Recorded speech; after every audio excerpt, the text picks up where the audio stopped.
કેમ છો લાલાઓ? પાછળનો થંબનેલ જોઈને તમને આઈડિયા આવી ગયો છે કે આજે આપણે કયા ચેપ્ટરની વાત કરવાના છીએ.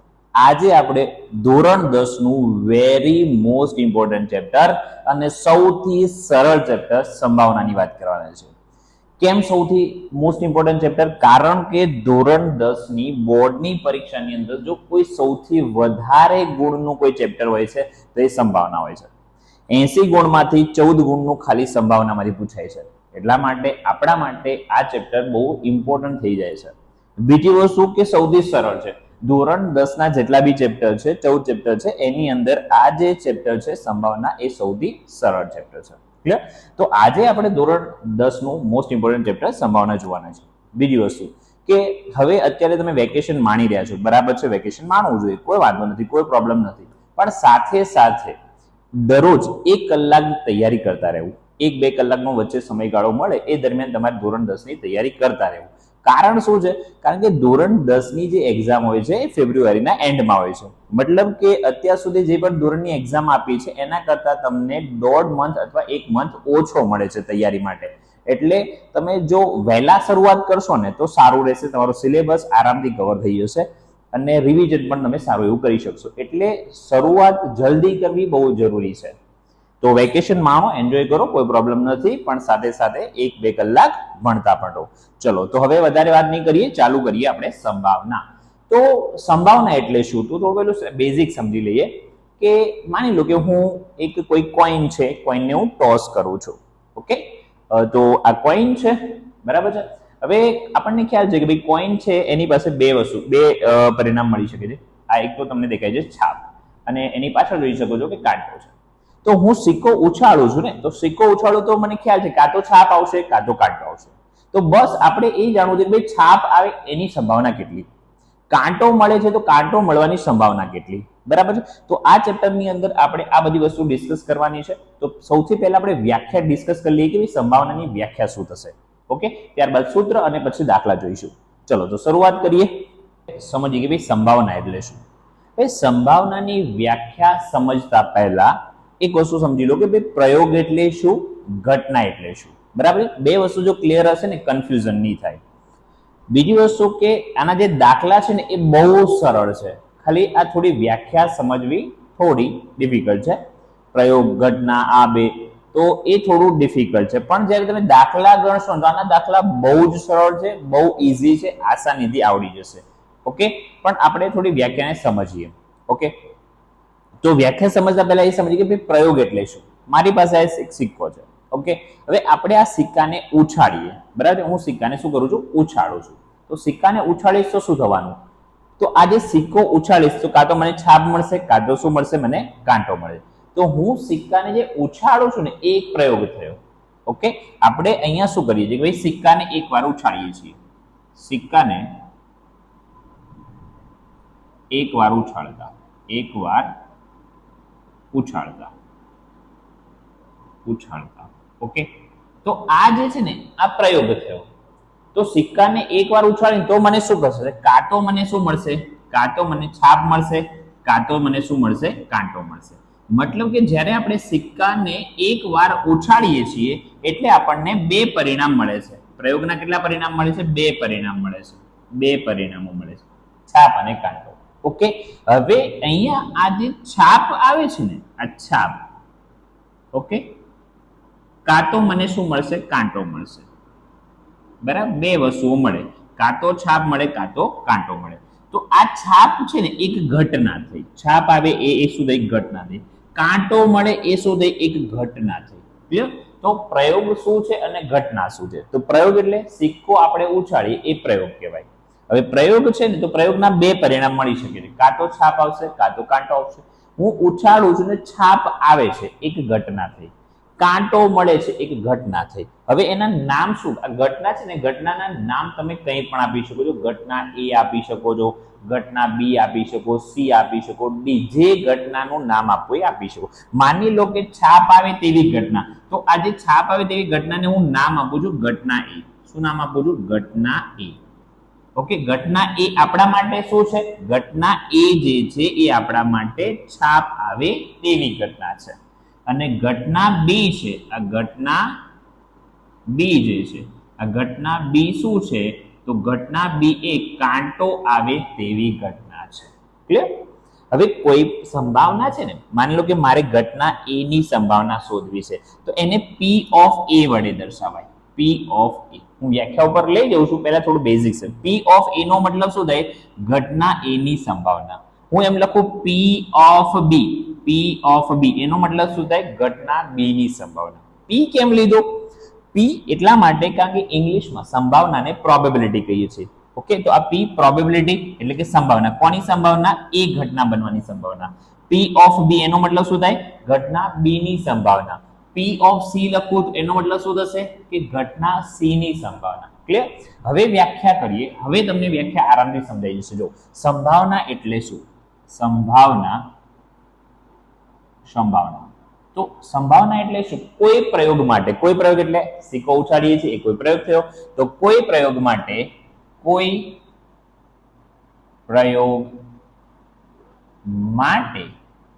ઓકે, જેની સંભાવના શોધવા. અત્યારે હું ઘટના એ માટે વાત કરું છું. કોઈ પ્રયોગ માટે ઘટના એના પરિણામો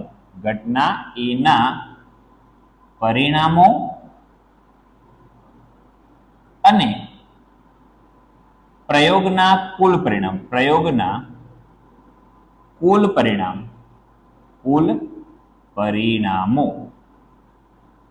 ના ગુણોત્તરને સંભાવના કહે છે. ક્લિયર?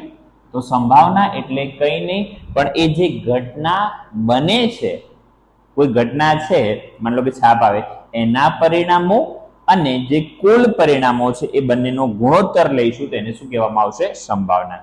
ઉદાહરણ તરીકે જો અહીંયા ઘટના એ ની વાત બની છે, તો એને આપણે શાના વડે દર્શાવીશું? પી ઓફ એ. ઓકે, તો આ લખાશે કે કોઈ પણની સંભાવના શોધવી છે તો કેવી રીતે શોધીશું? તો અહીંયા ઘટના એની સંભાવના એટલે ઘટના એના પરિણામો લેવાના. ઘટના એના પરિણામો ભાગાકારની અંદર કુલ પરિણામો. ક્લિયર? તો આ થઈ ગયું છે. બસ આટલી વસ્તુ ખાસ યાદ રાખવાની છે. આપણા માટે આખા ચેપ્ટરની અંદર એક જ સૂત્ર આવશે કે ઘટના એના પરિણામો ભાગ્યા કુલ પરિણામો. અહીંયા ધ્યાન આપજો. તમે જે ઘટના લો છો એના પર જેની સંભાવના શોધવાની છે એના પરિણામો ઉપર, છેદમાં શું આવશે? કુલ પરિણામ. માની લો કે હું કોઈ ઘટના ઈ માટે લખું છું તો શું લખાશે? ઘટના ઈ માટે શું લખાશે? આ ઘટના ઈ ની સંભાવના શોધવાની. તો સિમ્પલ, ઘટના ઈના પરિણામો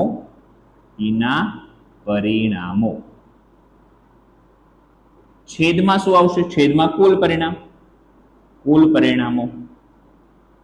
બસ આ એક જ સૂત્ર છે આખા ચેપ્ટરની અંદર.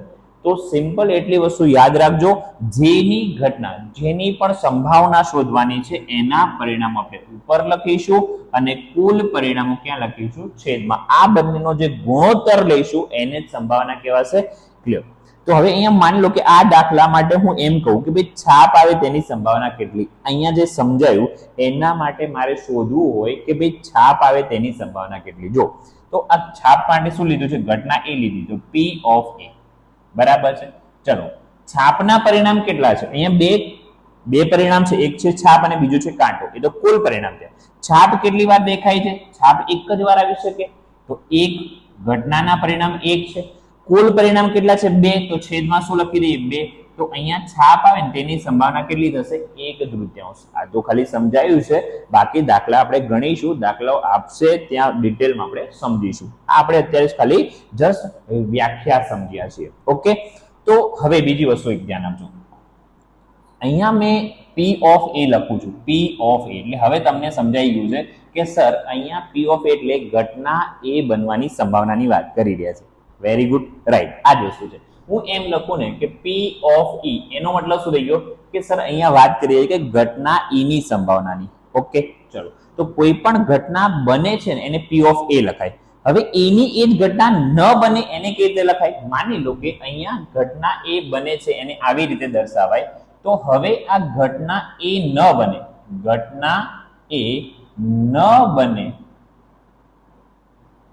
એને દર્શાવવું હોય તો, મતલબ કે છાપ ન મળે તેની સંભાવના દર્શાવવી હોય તો એને આપણે P of A બાર વડે દર્શાવીશું. શાના વડે દર્શાવીશું? P of A બાર. ઉપર બાર કરીએ ને એનો મતલબ કે એ ઘટના ન બને તેની સંભાવના દર્શાવે છે. અત્યારે આ P of E શું દર્શાવે છે? તો P of E દર્શાવે છે ઘટના E બને તેની સંભાવના આવું દર્શાવે છે. જ્યારે હું P of E બાર લખું ને એનો મતલબ શું થશે ખબર છે? એનો મતલબ એ થયો કે ઘટના E ન બને તેની સંભાવના, ઘટના E ન બને તેની સંભાવના. ક્લિયર? ઓકે, ચલો તો આ બે વસ્તુ ખાસ યાદ રાખજો. કોઈ ઘટના બને તેના માટે આપણે P of E લખીએ છીએ, ઘટના ન બને એના માટે આપણે શાના વડે દર્શાવીએ તો ઉપર બાર વડે દર્શાવીશું. ઓકે, આની ઉપરથી એક વેરી મોસ્ટ ઇમ્પોર્ટન્ટ MCQ ખાસ ધ્યાન રાખજો. કોઈ ઘટના બને છે અને એ જ ઘટના નથી બનતી એટલે P of A બાર. બરાબર, ઘટના એ બને છે P of A, ઘટના એ નથી બનતી P of A બાર.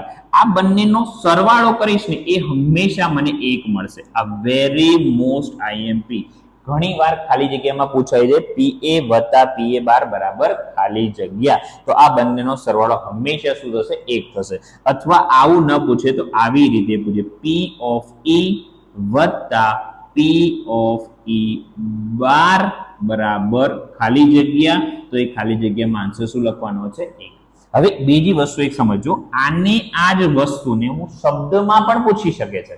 જો શબ્દોમાં કેવી રીતે કે ઘટના E ની સંભાવના, ઘટના E બને, ગુજરાતીમાં લખ્યું ઘટના E બની રહી છે વત્તા ઘટના E નહીં, ઘટના E નહીં મતલબ કે ઘટના E ન બને નહીંની સંભાવના બરાબર ખાલી જગ્યા. તો આ પણ પ્રશ્નમાં એ જ કહેવા માંગે છે કે ઘટના E બને એની સંભાવના અને ઘટના E ન બને એની સંભાવનાનો સરવાળો શું થશે? તો આનો સરવાળો પણ 1 થશે. તો ખાસ યાદ રાખજો, કોઈ ઘટના બને છે એની સંભાવના અને એ ઘટના નથી બનતી એની સંભાવના, આ બંનેનો સરવાળો 1 થશે. Okay, very most IMP MCQs છે, યાદ રાખજો. ચલો હજુ આગળ વધીએ. હવે બીજી વસ્તુ શું યાદ રાખવાની છે કે બે ઘટનાઓ, એક ચોક્કસ ઘટના અને એક અશક્ય ઘટના. ચોક્કસ ઘટના એટલે શું કે જે નિશ્ચિત ઉદ્ભવી શકે, ચોક્કસ 100% એ ઘટના થવાની છે તો એને નિશ્ચિત ઘટના કહેવાશે, ચોક્કસ ઘટના કહેવાશે. જેમ કે જો કાલે સૂર્ય ઉગશે, હા નિશ્ચિત ઘટના છે કારણ કે કાલે સૂર્ય ઉગવાનો છે, 100% વાત છે. એ સૂર્ય જે પૂર્વમાં ઉગશે તો હા નિશ્ચિત ઘટના છે, ચોક્કસ ઘટના છે. તો જે નિશ્ચિત ઘટના હોય, ચોક્કસ ઘટના હોય તેની સંભાવના 1 આવશે. આ ખાસ યાદ રાખજો, નિશ્ચિત ઘટના અથવા ચોક્કસ ઘટના. ઓકે, ચોક્કસ ઘટનાની સંભાવના કેટલી હશે? 1. જે ફિક્સ ઉદ્ભવવાની છે એવી ઘટનાની સંભાવના કેટલી હશે? 1. અશક્ય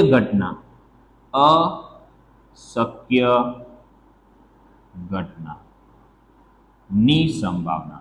હવે અશક્ય ઘટના એટલે શું કે ભાઈ જે ઘટના ઉદ્ભવી જ ન શકે. હું એમ કહું કે ભાઈ કાલે સૂર્ય નહીં ઉગે, બરાબર છે, તો હવે સૂર્ય ઉગવાનો જ છે, બરાબર, તો હવે ન ઉગવાની તો વાત જ ના આવી. તો એ ઘટના ઉદ્ભવી જ ન શકે. જે ઘટના ન ઉદ્ભવી શકે તેની સંભાવના શું આવશે? 0 આવશે.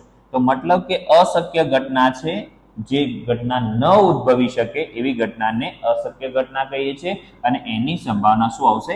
0 આવશે. ક્લિયર? ચલો, તો આ 2 પોઈન્ટ વેરી મોસ્ટ IMP છે, ખાસ યાદ રાખજો. વિભાગ A ની અંદર ડાયરેક્ટલી પ્રશ્ન પૂછતા હોય છે કે ભાઈ ચોક્કસ ઘટનાની સંભાવના બરાબર ખાલી જગ્યા. તો જે ચોક્કસ ઘટના છે એની સંભાવના હંમેશા 1 થશે. જે અશક્ય ઘટના છે, જે ઉદ્ભવી જ ન શકે તેવી ઘટનાની સંભાવના શું થઈ જશે? 0 થશે. ખાસ વેરી મોસ્ટ IMP છે, યાદ રાખી લેજો. ચલો આગળ વધીએ, બીજી વસ્તુ ડિસ્કસ કરીએ થોડી. ચાલો હવે એક વસ્તુ યાદ રાખજો કે જે સંભાવના છે ને એ એક કરતા મોટી ન હોય. સંભાવના એક હોઈ શકે છે, એક કરતા નાની હશે, એક કરતા મોટી ન હોય. બીજી વસ્તુ, સંભાવના 0 હોઈ શકે છે, 0 કરતા નાની ન હોય. 0 કરતા નાની નો મતલબ શું થયો કે સંભાવના ક્યારે ઋણ ન હોય. આ 2 પોઈન્ટ ખાસ યાદ રાખજો. સંભાવના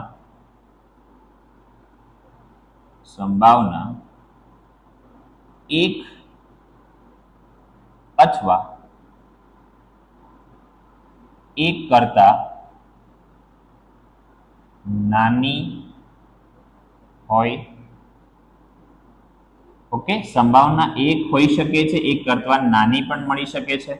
ઓકે, 1 કરતા મોટી ન મળે. ઓકે, 1 કરતા મોટી ન હોય, 1 કરતા મોટી ન મળે, ખાસ યાદ રાખજો. ચલો, અને 0 અથવા 0 કરતા મોટી, 0 કરતા મોટી હોય. ઓકે, 0 કરતા નાની ન મળે, 0 કરતા નાની ન મળે. ઓકે, 0 કરતા નાની એટલે ઋણ. સંભાવના ક્યારેય ઋણ ન હોય અને સંભાવના ક્યારેય 1 કરતા મોટી ન હોય. ક્લિયર? ચાલો, તો આ 2 પોઈન્ટ ખાસ યાદ રાખી દેજો. બીજી વસ્તુ, ચલો ડન. ઓકે, આગળ વધીએ. હવે અહીંયા કેટલાક પ્રશ્નો છે, એ તમારે પ્રશ્નોના જવાબ આપવાના છે. જો સૌથી પહેલા શું છે કે ભાઈ ઘટના ઈ ની સંભાવના વત્તા ઘટના ઈ નહીં ની સંભાવના. આપણે ઓલરેડી ડિસ્કસ કરી છે કે ઘટના ઈ એટલે કોઈ ઘટના બને છે અને ઘટના નથી બનતી, એ બંનેનો સરવાળો કેટલો થશે? તો 1 થશે. Very most IMP. ચલો, ઉદ્ભવી ન શકે. ઉદ્ભવી ન શકે મતલબ અશક્ય ઘટના. ઉદ્ભવી ન શકે આવી ઘટના જે છે એને શું કહેવાશે? આવી ઘટનાને અશક્ય ઘટના કહેવાશે. અશક્ય ઘટના શું કહેવાશે? આને અશક્ય ઘટના. તો આવી ઘટનાની સંભાવના કેટલી હોય? તો આપણને ખબર જ છે કે અશક્ય ઘટનાની સંભાવના કેટલી હશે? 0 હશે. અને આ નામ અહીંયા લખી દેજો. આવી ઘટનાને અશક્ય ઘટના કહેવામાં આવે. ક્લિયર? ચોક્કસપણે ઉદ્ભવી શકે તેવી ઘટનાની સંભાવના 100% ખબર જ છે કે આ ઘટના થવાની જ છે, એની સંભાવના કેટલી આવશે? 1 આવશે. આવી ઘટનાને શું કહીએ છીએ? તો આવી ઘટનાને આપણે નિશ્ચિત ઘટના કહીએ છીએ. કેવી ઘટના કહીએ છીએ? નિશ્ચિત ઘટના અથવા તો ચોક્કસ ઘટના.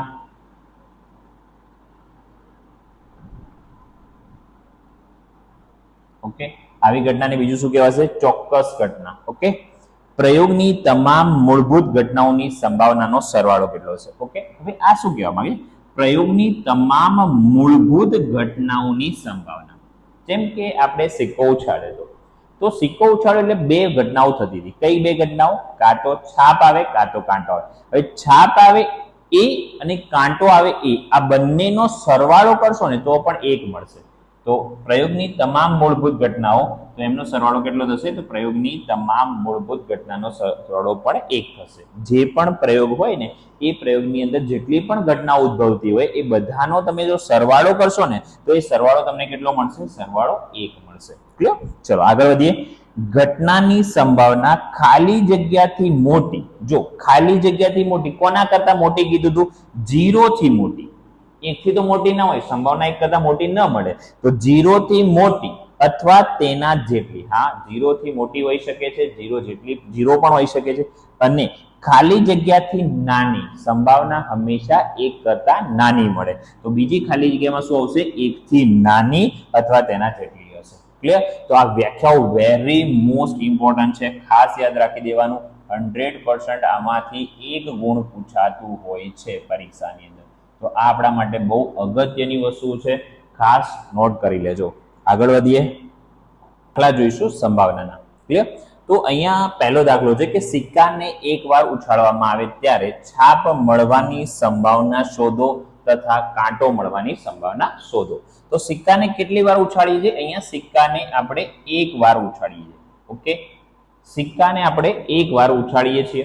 તો આપણને ખ્યાલ છે કે ભાઈ સિક્કાને 1 વાર ઉછાળીશું તો 2 પરિણામો મળશે. કયા કયા 2 પરિણામો? તો કાં તો આપણને છાપ મળશે કાં તો આપણને કાંટો મળશે. તો પહેલું કામ શું કરવાનું, જ્યારે દાખલો ગણવાનો હોય ને 2 થી 3 માર્ક્સમાં, 1 માર્ક્સમાં હોય તો ડાયરેક્ટ આન્સર લખવાના, 2, 3, 4 માર્ક્સમાં દાખલા પૂછાય છે તો એની અંદર તમારે રીત કરવી પડશે. તો સૌથી પહેલું કામ તમારે શું કરવાનું, કુલ પરિણામો લખી દેવાના. દાખલાની અંદર જે પણ કુલ પરિણામો છે ને પહેલા લખવાના. તો અહીંયા સિક્કાને એકવાર ઉછાળીએ એટલે કુલ પરિણામ 2 થાય. એક કાં તો છાપ મળે કાં તો કાંટો મળે. તો કે અહીં કુલ પરિણામો કેટલા છે, અહીં કુલ પરિણામો બરાબર 2. કુલ 2 પરિણામો છે. ઓકે, ચલો હવે આગળ વાંચીએ.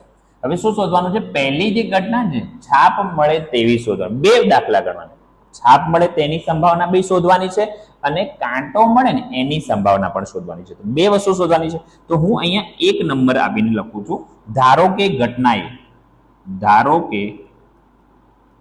ઘટના A. ઓકે, તમારે જેટલી સંભાવના શોધવાની હોય એને ઘટનાના નામ આપી દેવાના. જેમ કે મારે અત્યારે છાપ આવે તેવી સંભાવના શોધવાની છે એટલે મેં એને નામ આપી દીધું ઘટના A. ધારો કે ઘટના A, આ ઘટના A કેવી છે, તો ઘટના A છે છાપ મળે તેવી ઘટના. છાપ મળે તેવી ઘટના. ઓકે, આ ઘટના A કેવી ઘટના છે, છાપ મળે તેવી ઘટના. હવે એના પરિણામો લખવાના. જો દાખલો છે આપણે બધા સ્ટેપ્સ લખવા પડશે. તો છાપ મળે તેવા પરિણામો, છાપ મળે તેવા પરિણામો. તો છાપ મળે તેવા પરિણામ કેટલા છે, તો છાપ મળે એવું પરિણામ 1 જ છે તો અહીંયા આપણે લખીશું 1. ડન. એનો મતલબ કે આ ઘટના A જે છે ને એની સંભાવના કેટલી થશે, ઘટના એની સંભાવના શોધવી છે, એને આપણે P of A વડે દર્શાવીએ છીએ, આગળ આપણે જોઈ ગયા છીએ. એની સંભાવના કેટલી થશે, તો આ છાપના પરિણામ કેટલા છે, 1 છેદમાં કુલ પરિણામ કેટલા છે, કુલ પરિણામ 2 છે. તો છાપ મળે તેની સંભાવના આવી ગઈ 1/2. ક્લિયર, પહેલો ભાગ પૂરો. હવે બીજું શું કરવાનું, કાંટો મળે તેની સંભાવના. તો 2 નંબરમાં આપણે લખીશું, 2 નંબરમાં ધારો કે ઘટના B, એ તો અપાઈ ગઈ છે એટલે હવે બીજી ઘટના ધારીશું. ધારો કે ઘટના B, ધારો કે ઘટના B. ઓકે, ચલો આ ઘટના B કેવી ઘટના છે, તો કે ભાઈ કાંટો મળે તેવી ઘટના. તો આપણે લખીશું કાંટો મળે તેવી ઘટના. કાંટો મળે તેવી ઘટના. ચલો ઓકે, હવે એના પરિણામો લખીશું. ભાઈ કાંટો મળે તેવા પરિણામો, કાંટો મળે તેવા પરિણામો. તો કાંટો મળે તેવું પરિણામ કે એ પણ 1 જ છે, 1 જ પરિણામ છે જેમાં કાંટો આવે છે. તો મતલબ શું થયો કે આ ઘટના B બને છે એની સંભાવના પણ કેટલી થશે, એના પરિણામો 1. જેની મેં તમને કીધું હતું અગાઉ કે જેની સંભાવના શોધવાની હોય તેના પરિણામો ઉપર લખવાના અને છેદની અંદર કુલ પરિણામ લખવાના. તો કુલ પરિણામ 2 છે, એનો મતલબ ઘટના B બને છે એની સંભાવના થશે 1/2. ક્લિયર. ચલો આગળ જોઈએ બીજા દાખલા. હવે અહીંયા ધ્યાન આપજો, હવે થોડી મજા આવશે. જો વેરી મોસ્ટ ટાઈમ બોર્ડની અંદર ફિક્સ જ છે, કાં તો લખોટીનો દાખલો કાં તો દડાનો દાખલો હશે ને હશે. ક્લિયર. તો હવે આપણે એવા દાખલા જોવાના છે જે વેરી મોસ્ટ આઈએમપી છે. આવા પ્રકારનો દાખલો 100% પૂછાતો હોય છે. હવે આમાં શું છે, જો કે એક થેલામાં લાલ, ભૂરો અને પીળો એમ 3 સમાન કદના દડા છે. ધ્યાન રાખજો, અહીંયા 3 અલગ અલગ રંગના દડા છે. એક લાલ રંગનો છે, એક ભૂરા રંગનો છે અને એક પીળો. અહીંયા લખ્યું છે એક થેલામાં લાલ, પીળો એમ 3 સમાન દડા છે. મતલબ કુલ પરિણામ કેટલા છે, 3. જે બી પરિણામ છે કુલ પરિણામ કે પહેલી વસ્તુ કુલ પરિણામ કે અહીં કુલ પરિણામો કેટલા છે, કુલ પરિણામો છે 3. ઓકે, એક લાલ દડો છે, એક ભૂરો દડો છે અને એક પીળો દડો છે. હવે શું કહે છે, આગળ વાંચીએ. કૃતિકા થેલામાં જોયા વગર એક દડો થેલામાંથી યાદચ્છિક રીતે પસંદ કરે છે. યાદચ્છિક રીતે એટલે એ થેલો છે, જોયા વગર એક દડો નીકાળે છે અંદરથી. બરાબર, બસ આજ. હવે એ દડો નીકાળે છે, હું મારી પાસે એક થેલો છે એની અંદર 3 દડા છે, એક લાલ છે, એક ભૂરો છે અને પીળો છે. હવે હું શું કરું છું કે થેલામાં જોયા વગર એક દડો આમ નીકાળું છું અને એ દડો જે છે એ પસંદ કરેલો દડો પીળો આવે તેની સંભાવના કેટલી, અથવા તો લાલ હોય તેની સંભાવના કેટલી અને ભૂરો હોય તેની સંભાવના કેટલી. અહીંયા આપણે ટોટલ 3 દાખલા ગણવાના છે. બરાબર, પીળા માટે ગણવાનું છે, લાલ માટે પણ ગણવાનું છે અને ભૂરો હોય તેની સંભાવના પણ શોધવાની છે. ચલો 1 by 1 આપણે ઘટનાના નામ આપીશું. સૌથી પહેલા કુલ પરિણામ આપણે લખી દીધા છે. હવે નંબર 1 પહેલી વસ્તુ શું છે? પીળો દડો, કે ભાઈ પીળો દડો આવે તેની સંભાવના કેટલી? તો આપણે પહેલા એને નામ આપીશું. ધારો કે ઘટના એ, ધારો કે ઘટના એ, ચલો ધારો કે ઘટના એ, આ ઘટના એ કેવી છે? પીળો દડો આવે. કેવો દડો આવે? પીળો દડો આવે તેવી ઘટના. ઓકે, ચલો આ જે ઘટના એ છે એ કેવી ઘટના છે? પીળો દડો આવે તેવી ઘટના. હવે એના પરિણામો લખવાના. પીળો દડો આવે તેવા પરિણામો, ચલો હવે અહીંયા પીળા દડાના પરિણામ કેટલા? ધ્યાનથી સાંભળો.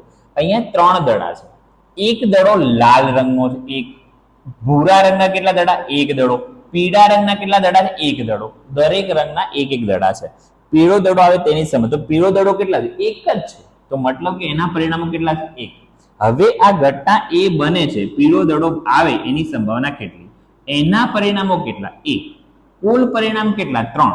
1/3. લો, પૂરું થઈ ગયું દાખલો. સિમ્પલ. હવે આગળ શું કરવાનું છે? લાલ હોય એની સંભાવના કેટલી? દડો નીકાળું છું તો લાલ આવશે એની સંભાવના જોઈએ. લાલ. ઓકે, તો હવે અહીંયા આપણે બીજી ઘટના ધારવી પડશે. ઘટના એ થઈ ગઈ. ધારો કે ઘટના બી, બીજા નંબરમાં ધારો કે ઘટના બી, હવે આ બી ઘટના કેવી છે? ઓકે, લાલ દડો આવે તેવી ઘટના. લાલ દડો આવે તેવી ઘટના. ઓકે, આજે આપણે બી ઘટના ધારી છે એ બી ઘટના કેવી છે? લાલ દડો આવે તેવી ઘટના છે. તો લાલ દડો આવે તેવા પરિણામો. લાલ દડો આવે તેવા પરિણામો. ચલો લાલ દડો આવે તેવા પરિણામ. આપણને ખબર છે દરેક દડો એક એક જ છે, એટલે લાલ દડાનો પરિણામ પણ કેટલા છે? એક જ છે.